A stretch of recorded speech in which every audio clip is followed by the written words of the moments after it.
कलयुग की शुरुआत कैसे और कब हुई थी, कैसे होंगी। आज जैसे कि अभी आप जान रहे हैं कि कोरोना वैश्विक महामारी हमारी इस दुनिया में चल आ रही है, तो ये भी एक कलयुग का एक अति है जो कि आप समझ नहीं पा रहे हैं ये क्या है। कौन सा वह ग्रंथों में कलयुग के बारे में बताया गया है, हर एक प्रकार के आपके जानकारी लेकर हम आपके साथ इस वीडियो में आए हैं कि कलयुग की शुरुआत कब और कैसे हुई। इसके पीछे श्री कृष्ण जी ने क्या कही है इसके बारे में, क्या इसलिए हुआ कलयुग का आगमन। हमारे पुराणों में 4 युगों का वर्णन मिलता है, सतयुग, तेरा युग, ध्रुवा युग और कलयुग। कलयुग को एक श्राप कहा जाता है, पर क्या आपको पता है कि इस पृथ्वी पर कलयुग कैसे आया और कैसे हुई थी पृथ्वी पर कलयुग का शुरुआत। चलिए तो आज हम सभी को इस वीडियो में हम बता देंगे। तो नमस्कार दोस्तों, मेरा नाम है अमित, आप सभी का एक और नई ताज़ा वीडियो में बहुत बहुत स्वागत करते हैं। तो ये वीडियो जो लेकर आए हैं तो आप सभी के लिए बेहद महत्वपूर्ण होने वाली है। तो सबसे पहले कहेंगे, यदि आप सभी को वीडियो पसंद आता है, यदि हमारी वॉइस कंटेंट अच्छी लगती है तो वीडियो के अंत तक आप सभी बने रहें। यदि जानना भी चाहते हैं तो वीडियो के अंत तक बने रहें। उससे पहले वीडियो को लाइक करें। यदि श्री कृष्ण जी के सच्चे प्यारे भक्त हैं तो जय श्री कृष्णा अवश्य लिखा करें। तो आज कलयुग हमारे ग्रंथों में, क्या हम सब ने कभी इस बात की ध्यान दिया कि ऐसे क्या कारण है, क्या कारण रहे होंगे जिसके चलते कलयुग को धरती पर आना पड़ा। महान गणितज्ञ आर्यभट्ट ने अपने पुस्तक आर्यभट्टायम में इस बात का उल्लेख किया गया है। जब वह 23 वर्ष के थे तब कलयुग का 36वां वर्ष चल रहा था। आंकड़ों के अनुसार आर्यभट्ट का जन्म जो है 476 ईस्वी में हुआ था। गणना की जाए तो कलयुग का आरंभ 3102 ईस्वी में ईस्वा पूर्व हो चुका था, जब धर्मराज युधिष्ठिर अपना पूरा राजपाट परीक्षित और सौंपकर अन्य पांडवों को द्रौपदी सहित महाप्राण हेतु हिमालय की ओर निकल गए थे। उन दिनों स्वयं धर्म बैल का रूप लेकर गाय के रूप में बैठी पृथ्वी देवी ने सरस्वती नदी के किनारे मिले। गाय के रूप में पृथ्वी के नयन आंसुओं से भरे हुए थे। उनकी आंखों से लगातार आंसू बह रहे थे। पृथ्वी को दुखी देखकर धर्म रूपी बैल ने अपने उनकी परेशानियों का कारण पूछा। तो धर्म ने कहा, देवी, कहीं तुम यह देखकर तो नहीं घबरा गई कि मेरा बस एक ही पैर है, या फिर तुम इस बात से दुखी हो कि अब हमारे ऊपर बुरी ताकतों का शासन होगा। इस सवाल का जवाब देते हुए पृथ्वी देवी बोली, हे धर्म, तुम सब कुछ जानते हो, ऐसे में मुझसे मेरे दुखों का कारण पूछने से क्या लाभ। सत्य, मित्रताएं और त्याग, दया, शास्त्र विचार, ज्ञान, वैराग्य, ऐश्वर्य, निर्भरताएं, कोमलताएं, धोरी आदि से स्वामी भगवान श्री कृष्ण के अपने धाम चले जाने की वजह से कलयुग ने मुझ पर कब्जा कर लिया है। श्री कृष्ण ने चरण कमल पर मुझ पर पड़ते थे, उसकी वजह से मैं दुख और सौभाग्यशाली मानती थी, तब परंतु अब ऐसा नहीं है। अब मेरा सौभाग्य समाप्त हो चुका है। धर्म और पृथ्वी आपस में बातें कर रहे थे कि उतने में ही असुर रूपी कलयुग वहां पर आ पहुंचा और धर्म और पृथ्वी रूपी गाय और बैल को मारने लगा। राजा परीक्षित उसी मार्ग से गुजर रहे थे। जब उन्होंने अपनी आंखों से यह दृश्य देखा तो वह कलयुग पर बहुत ही क्रोधित हुए। राजा परीक्षित ने कलयुग से कहा, दृष्ट पापी, तू कौन है और मैं क्यों इस निरपराध गाय को बैल को मार रहा है?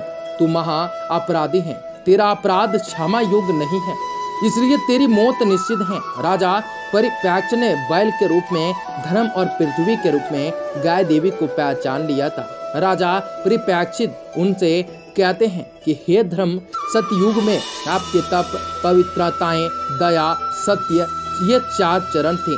तेरे युग में 3 चरण ही रह गए, तत्पर में 2 ही रह गया। तब उस दृष्ट कलयुग के कारण आपका एक ही चरण रह गया। पृथ्वी देवी इस बात से दुखी है। इतना कहते हुए राजा परीक्षित ने अपने तलवार निकाली और कलयुग को मारने के लिए आगे बढ़ते चला। राजा परिप्रेक्ष्य का क्रोध देखकर कलयुग थर थर कांपने लगा। कलयुग अपने राजश्री आभूषण भूषा को उतार कर राजा परिप्रेक्ष्य के चरणों में गिर गया और क्षमा याचना करने लगा। राजा परिप्रेक्ष्य ने भी उस शरण में आ गया और कलयुग को मारना उचित नहीं समझा और उसने कहा, कलयुग तुम मेरे शरण में आ गया है, इसलिए मैं तुझे जीवन दान दे रहा हूँ। किंतु अधर्म, पाप, झूठ, चोरी, कपट, दरिद्रताएं आदि अनेक द्रव्यों का मूल्य कारण केवल तू ही है। तुम मेरे राज्य से अभी निकल जा और मैं अभी लौट कर नहीं आना, फिर कभी लौटकर इस राज्य में प्रवेश नहीं करना। यही बोलकर उसे वहां से भगा दिया।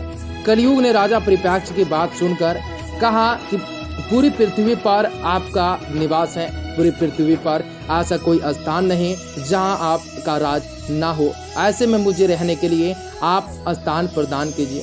कलयुग के ये कहने लगे। कलयुग के ये कहने जा रहा परिप्रेक्ष्य ने काफी सोच विचार कर कहा, असत्य, मद, काम और क्रोध का निवास जहाँ भी होता है उन 4 स्थानों में तुम रह सकते हो। परंतु इस पर कलयुग बोले, हे राजन, ये 4 स्थान मेरे रहने के लिए आप पर्याप्त हैं, मुझे अन्य जगह भी प्रदान किए जाएंगे। इस बात पर राजा परिप्रेक्ष्य ने कलयुग को रहने के लिए स्वर्ण के रूप में 5वां स्थान प्रदान किया। कलयुग इन स्थानों में मिल जाने पर अत्यप्रीत रूप से तो वहां से चला गया, किंतु कुछ देर जाने के बाद अश्वत्थ रूप में वापस आकर राजा परिप्रेक्ष्य के स्वर्ण मुकुट में निवास करने लगा। और उसी तरह से कलयुग का आगमन धरती पर आगमन हुआ। और मार्कंडेय पुराण में वर्णन मिलता है कि कलयुग के शासक मान के मनमाने ढंग से जनता पर राज करने लगे, मनचाहे ढंग से उनके लागन वसूल करने लगे। शासक अपने राज्य में धर्म की जगह डर और भय का प्रचार करने लगे। वहीं बड़ी संख्या में पलायन शुरू हो जाएगा। जो रास्ते सस्ते चीज़ों की तलाश में अपने घरों छोड़कर जाने के लिए मजबूर हो जाएंगे। धर्म को नज़रअंदाज किया जाएगा। लालच, झूठ और कपट सबके दिमाग में ऊपर हावी रहेगा। लोग बिना किसी तचपाच के हत्यारा बनकर लोगों की हत्या कर भी रहे हैं। सबों की ही जिंदगी सबसे बड़ी ज़रूरत बन जाएगी। जो लोग जल्दी ही कसम खाएंगे उसे तोड़ भी देंगे। लोग मदिरा और अन्य नशीले चीज़ों से चपेट में आ जाएंगे। गुरुओं का सम्मान करने की परंपराएं भी समाप्त हो जाएंगी। ब्रह्मांड ज्ञानी नहीं रहेंगे। क्षत्रियाओं का साहस खत्म हो जाएंगे और वैश्य अपने व्यापार में ईमानदार नहीं रह पाएंगे। और दोस्तों हमारे पुराणों में कलयुग की अंत से जुड़ी ऐसी कई सारी चीज़ें लिखी गई हैं और ऐसी कई सारी चीज़ें इस वीडियो के माध्यम से आपको बताई गई कि कलयुग का अंत ऐसे ही हो सकता है। तो दोस्तों आज ये सभी बातें हमारी रोज़मर्रा की ज़िंदगी आम की सी लगती हैं, लेकिन इसे अपनाना बहुत ही खतरनाक साबित होती हैं। लेकिन ये कलयुग ऐसा है, ना किसी से ठगो ना किसी के पीछे भागो तो ज़िंदगी चलती ही नहीं। आपने चौकी होंगी। जो कोई पाप करता है तो बोलता है कि कलयुग मेरे साथ आ गया, तो कहेंगे आप सभी को कहेंगे, जो भी इस वीडियो को देख रहे हैं सभी को कहेंगे। जो दुकानदार हैं वह भी झूठ बोलते हैं, जो दुकानदार नहीं हैं वह भी झूठ बोलते हैं, जो सत्संग ले चुके हैं वह भी झूठ बोलते हैं, और कोई सभी आजकल के दिन में सभी लोग प्राय करके झूठ बोलना शुरू कर दिए हैं। यही कलयुग का अंत आ चुका है। इस जैसे कोरोना महामारी हमारे देश में फैल गई है, हमारे शहर में फैल गई है। इसे अच्छा से कहे तो अच्छा नहीं कही जा सकती, लेकिन इसे संभालने के लिए अपने आप पर क्षमताओं को अपना से बेहतर करना होगा। कलयुग का अंत ऐसे ही एक राजा थे और राजा ने ऐसे ही कह दिया कि जहाँ पर खाली मिले वहाँ पर आप जाकर रह सकते हैं, और जहाँ पर खाली क्या मिले, जहाँ पर पाप होता हो, दुष्ट होता हो, किसी भी प्रकार का छल कपट होता हो, उस क्षेत्र में जाकर आप रह सकते हैं। कलयुग ऐसे ही हमारे जीवन में आ चुकी और कलयुग के पीछे हम भागने लगे और भगाने लगे। इसी प्रकार कलयुग हमारे साथ जुड़ गया। वही कलयुग ऐसा है जो कि दाने के लिए मर रहा है लोग। और इस कोरोना महामारी के अंतर्गत बहुत सारे ऐसे बेरोजगार, ऐसे हैं गरीब हैं, ठेला रिक्शा वाले हैं, वह भी इस कोरोना महामारी के चपेट में आ जा रहे हैं और उसे दाने दाने के लिए बहुत सा भटकना पड़ रहा है।